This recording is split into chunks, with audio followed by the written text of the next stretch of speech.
Yo, what's up guys, it's TechSpider here, and in this video I'll be showing you guys how to make a Raycaster in Scratch.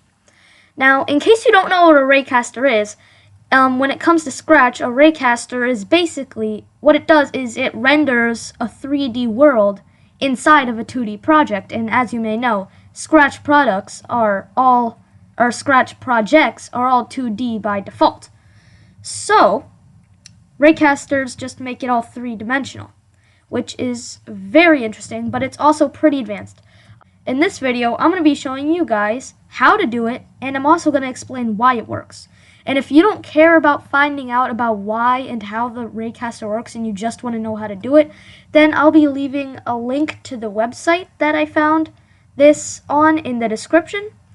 And then you can click on that if you just want to know. But it took me a couple of times reading over it to be able to really understand what it means. And if you really want to understand what it means, I suggest listening to this entire tutorial in its entirety. So the first step, what we're going to want to do is, as usual, we're going to delete the Scratch Cat, because we don't need him. Not today. Maybe someday we'll need him, /her. But for this, we're going to paint a new sprite, and we're going to call this sprite map. So this is basically, you're going to draw a bird's eye view of the place that you want to be walking around in for the Raycaster. So I'll just draw one real quick here. As I say in most of my videos, you can make this look a lot better than I am. Because, you know, I'm just doing it for the sake of the video really fast. That's what I say every time. And yeah, I'm just going to make this quick thing right here. You can add all sorts of shapes. Maybe you can like make a weird thing like that, or whatever the heck you want. You can really customize the map however you want. Now you're just going to want to add one piece of code inside the map. This is probably the most simple part of the entire code. You're just going to make it so that when the flag is clicked, it's going to go to the x coordinate of 0 and the y coordinate of 0, which does the same thing as centers it in the center of the screen. And then you're just going to want to set ghost effect to 100. So basically what this does is it hides it. So if I hit play, it's invisible. The difference between setting ghost effect to 100 and using the hide block, though, is that when you set the ghost block to 100, you can still interact with the sprite. When you hide it, you can't interact with the sprite anymore. Like, other sprites can't interact with it. But that's why it's important, because we need other sprites to interact with it, because it's a Raycaster. So that's all we need for our map. Now we are just going to make another sprite called player. And this sprite is going to be the smallest sprite you've ever seen. So what you're going to do is you're going to take this line width, you're going to move it down to the smallest setting, and then you're going to zoom in all the way, and then just put a 1 pixel by 1 pixel dot. And that's our player, pretty much. Even though it may look ugly, that doesn't really matter because we are going to view from the dot's point of view. And as you can see, the dot is about right here. I'll circle it when I'm editing the video. And you can see it right there. And we are just going to put some more, we're going to put some code in here. We're going to do when the flag is clicked, it's going to go to the center of the screen, and also set ghost effect to 100%. Or not percent, just 100. They don't mark it as percent. And then we're gonna create a message. When you broadcast a message, what it basically does is it lets all the other sprites in the entire game know that that message was sent. So we're gonna call this message sent, and I'll further explain that later. So, actually, you're gonna want to broadcast sense and wait. I don't know if that really matters or not. I haven't really tested that out yet, but that's what it says in the tutorial that I found, which link is in the description if you didn't hear me say it the first time. So now we're gonna create our player movement. For this, we're gonna do a forever loop, which means this process is going to loop until we end the project. So we're going to put four if blocks, and it's going to look something like this. And then we can just add in our controls. So we can do, let's do WASD. So if the W key is being pressed, or no, we're going to start with right and left. If the D key is being pressed, because if you're doing WASD, that's how you turn, or that's on the right, D. And then we're going to add turn by either like 3 or 5 degrees. I'm going to do 5. This is just to turn your head. The higher number you make this, the faster your body turns. Then we are going to do the same, but if the A key is pressed, which means that we are going to move 5 degrees in the opposite direction, because that's the key you press to turn your head the opposite direction. So that's just for turning. Now we need to be able to move forward and backwards.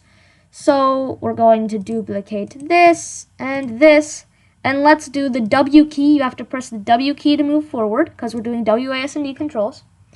And then we have to make our own block.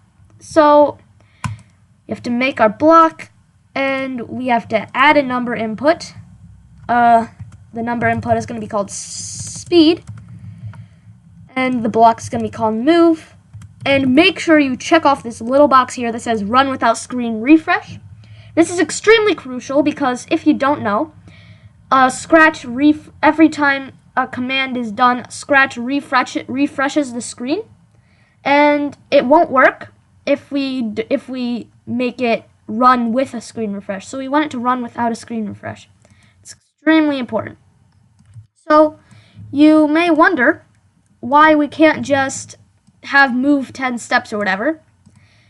And the reason for this is because in our move block, we are also going to define a special move, which is going to make us move forward, and at the same time, it's also going to make us, what's it called?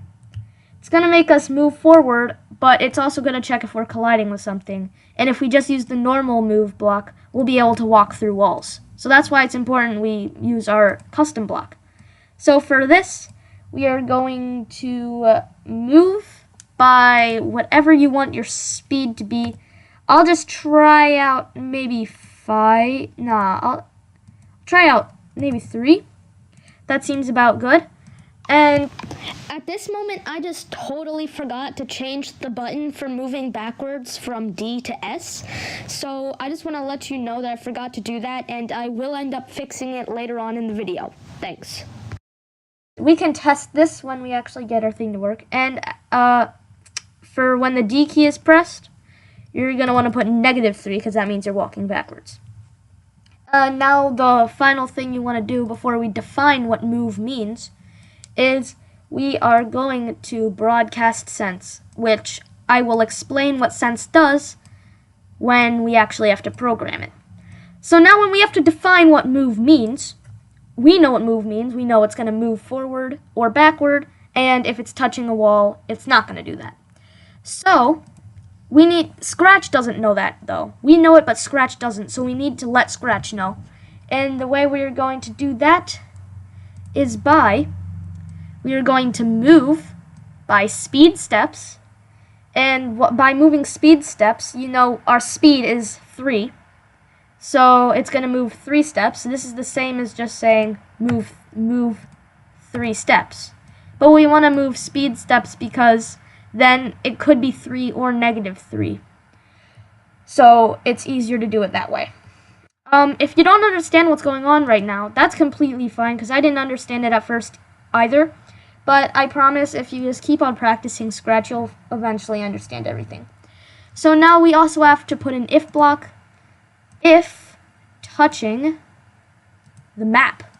Because if our player is touching the map, we don't want it to be able to walk through walls. That's very important. So what we're going to do for that is we are going to move, and then we're going to have to pull out a multiplication symbol. We're going to have to do speed. Oh, that was a mistake. Speed times -1. And basically what this does is it gets the opposite of the number. So if speed is 3, then and it touches the map, it's going to move back -3 steps. I hope that makes sense. So that is all we need for our player sprite. Now we just need to create our third sprite, which is going to be called our Raycaster. So this is also just going to be another sprite that is 1 by 1 pixel. It needs to be the same size as the player, and we're going to call this sprite Raycaster. This is the most complicated sprite in the entire thing. Notice this part is the most important as well, because if we start our game, even though stuff is going on, you can't see it.